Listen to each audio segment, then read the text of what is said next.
Now we're getting to one of the major leaps in terms of chemistry. Even though we started with the periodic table, that actually came about 100 years later than what we're getting ready to talk about. And that's the law of conservation of mass. Alright, the law of conservation of mass states that mass is neither created nor destroyed in chemical reactions. In other words, the mass of the products of a chemical reaction is equal to the mass of the reactants. For example, if I'm reacting mercury 2 nitrate and potassium iodide, 3.25 grams of mercury nitrate with 3.32 grams of potassium iodide, for a total of 6.57 grams, and via their reaction I form 4.55 grams of mercury 2 iodide and 2.2 grams of potassium nitrate, their sum will also be 6.57 grams. In other words, the mass of the products equals the mass of the reactants. This is something so profound that matter can't be created or destroyed that it sounds like something Yoda would say. As a matter of fact, why don't you write down Yoda? Write down Yoda, Y-O-D-A, Yoda. In reality, however, it wasn't Yoda that came up with the law of conservation of mass, of course. It was the French chemist Antoine Lavoisier. Lavoisier, like all great chemists, I say totally unbiasedly, was working with mercury. He took some mercury oxide, a solid, he put it in a container that was sealed, and this was really important. He took it placed it in a sealed container, and he took the mass of that sealed container. He then heated that sealed container of mercury oxide. And mercury oxide, when it's heated, it decomposes to form oxygen and mercury. That means to somebody observing the reaction with the naked eye, it looks like you go from a situation where you have a whole bunch of stuff at the bottom of your test tube or your sealed container to a situation where you have less volume or less stuff. Now, what happened to that missing mass? We know these days, of course, that it was that it was changed into oxygen gas, and that the gas is simply floating around in here. But that wasn't known or understood at the time when Lavoisier was working. Priestley was actually a contemporary of Lavoisier, Priestley being the individual who characterized oxygen. When Lavoisier heated the container, the sealed container, and then measured the mass after the reaction was over, he found that the mass after the reaction was equal to the mass before the reaction. Therefore, he was able to conclude that no matter had been created nor destroyed during the reaction, and therefore there must be a gas in there. These days we hear this experiment and we go, well, duh, gas, it's not a big deal, everybody knows. No, back then this is one of those mind-blowing moments, right? This is one of those experiments that changed the course of human history. Nowadays we take it for granted, but back then this was the E equals MC squared moment for that generation. It was a big deal. The fact that mass was neither created nor destroyed in a chemical reaction gave us the ability to begin to do predictive math in terms of a chemical reaction. For example, two solutions contain 3.2 grams and 3.3 grams of potassium nitrate and potassium iodide respectively. The two components were separated and dried. The mass of the potassium nitrate was determined to be 2 grams. What is the mass of the mercury iodide present?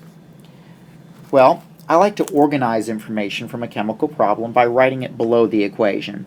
I'm told I have 3.2 grams of potassium nitrate. So I've got 3.2 grams of this and 3.3 grams of that. and 2 grams of my potassium nitrate. We know that our starting stuff has to equal our end stuff. So now it's a matter of solving for x. So I have 6.5 grams on this side of the equation, equaling x plus 2 grams. So x has to be 4.5 grams. Chemistry is easy, life is hard, yes? Methane and oxygen react to form carbon dioxide gas and water. What mass of water is formed if 3.2 grams of methane reacts with 12.8 grams of oxygen to produce 8.8 grams of carbon dioxide? I'm going to cry. I understood none of what that problem said to me. Deep breath. Let's see. We've got something called methane reacting with something called oxygen, whatever that is, to form something called carbon dioxide.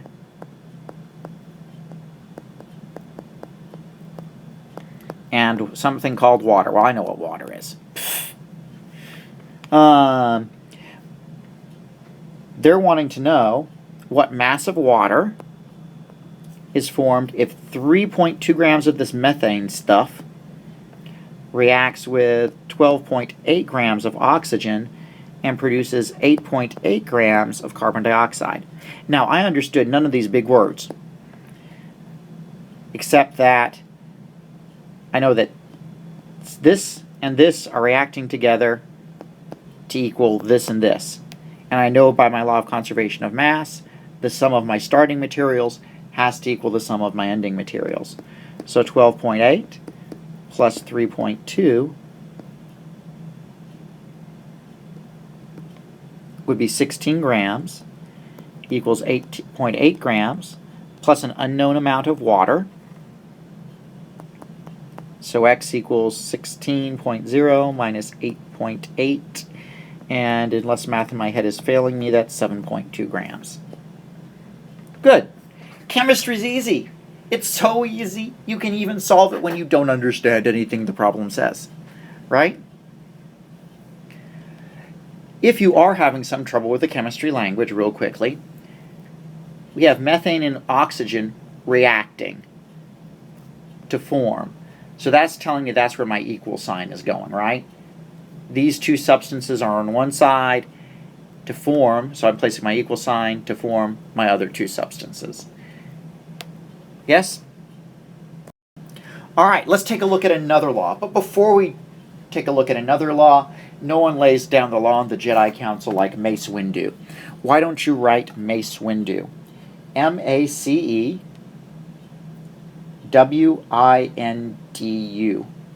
Mace Windu.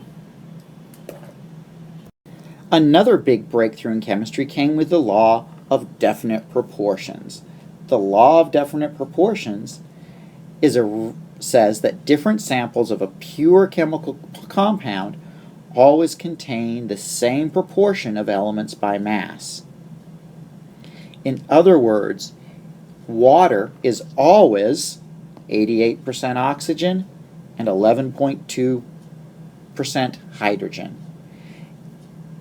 It's another way of saying that the identity of a compound depends not only on the elements that make it up, but the ratio of the elements that make it up.